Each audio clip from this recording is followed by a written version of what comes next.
Looks like we're about to watch 10 dumbest inventions. This is probably gonna be very interesting.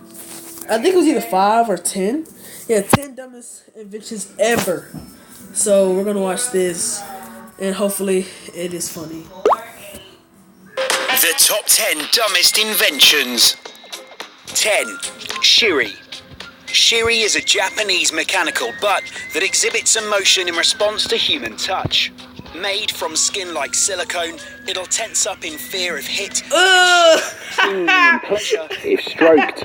Thanks, but that's Microphones nasty, help Shiri dude. determine how it's Dude being is touched. disgusting. For instance, recognizing the sound of a slap.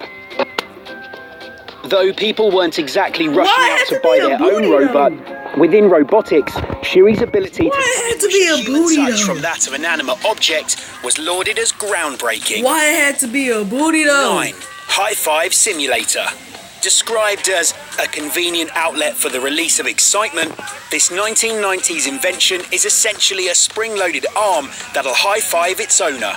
Created to help lonely sports fans celebrate their team's victory, the arms came clothed in colours of their owner's team, and some models even replicated the hands of high-profile... So you mean to tell me they got an arm for lonely people to where they can What's that smell? high Why five don't you take them out? a mechanic arm? They're gonna high five a mechanic arm, like, bro. If you that lonely, just don't go. Did you take them out? Like, just don't. All stars. It also came with several pre-recorded sounds, including 2 hands slapping and a celebratory yes. 8. Pet Rock. Yeah. When the Pet Rock hit shelves, creator Gary Patrick. Dahl made $15 Patrick million got a Pet Rock. in the I know first you did. 6 months. The rocks came in a cardboard carry case with air holes and a bed of straw, and included a manual about how to care for your new pet rock. Over What? 1.5 million people couldn't wait to snap up the rocks, ignoring the fact that rocks were widely available on the street for free. Costing $4 each, this useless invention was hailed as one of the most ridiculously successful marketing schemes. $4 7-0-2 for 8 a pet rock. Like, really? A pet. 2 3. Oh, She ain't got no cheat. She ain't got no chill. Like I was saying, $4 for a pet rock. Ever. Really? 7. Foot-powered bike. A bike with neither a saddle nor pedals forces the rider to run at regular intervals between periods of coasting. Created to encourage bike riding in cities, with the Fliz bike, the cyclist wears a harness around their chest and dangles face down from a metal bar. The invention That was is criticised for being useless when... So what if you fall off? If you fall off and you lean and half of your face almost gets dang near slipped off, then it's you who's done. There's no reason for that, yeah. There's no reason. Let's keep going. tackling hills, as well as raising safety concerns as the rider's head is wedged in a metal frame. 6. Golf putting bra. A Japanese company designed a bra that can be turned into a mini putting ground for any women desperate to play a quick game of golf. Designed with a pocket for extra balls and tees, it also included a speaker that congratulated players on getting a nice shot. Unfortunately, the company overlooked the fact that a woman would be left without a bra while she played. Created in response to a growing love for golf, the company have also made underwear that doubles up as a soup bowl, complete with chopsticks. 5. Bro. Parachute jacket. Bro, China be coming up with some good stuff. Like you just can't find that anywhere else. A bowl and a bra. What if you gotta put on a shirt? See? Think.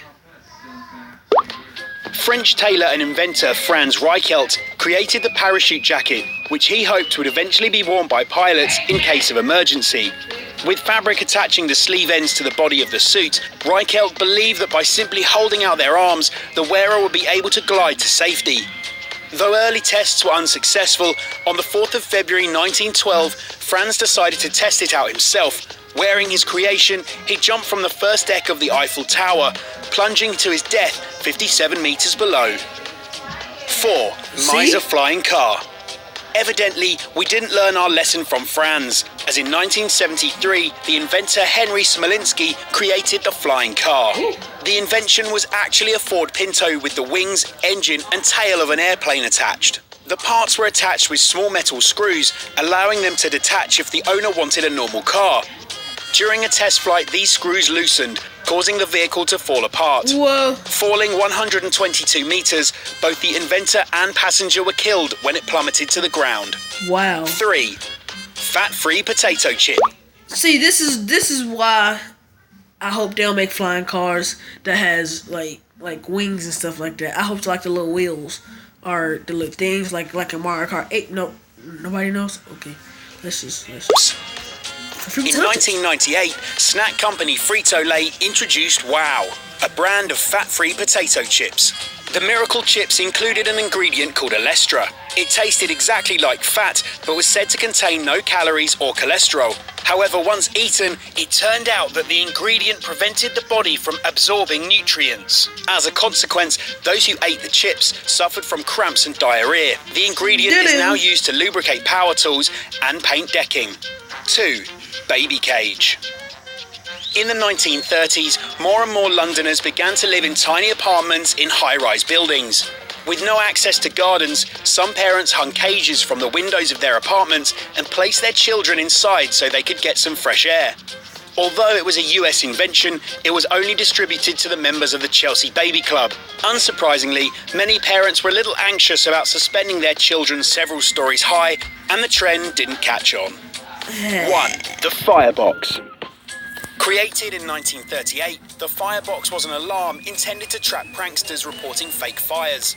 As soon as the alarm rang, a handcuff closed around their wrist, restraining them there until freed by the fire service.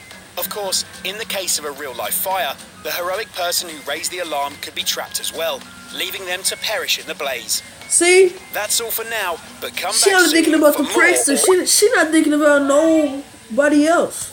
She's only thinking about the pranksters in this case, if you think about it. Basically, that's all she is thinking about. Yeah, I see how I'm going live. But that's all she's thinking about. Like, dude, if it was you who had a real fire and you tried to put it out and you and you can't even get it, dude, what? Bro,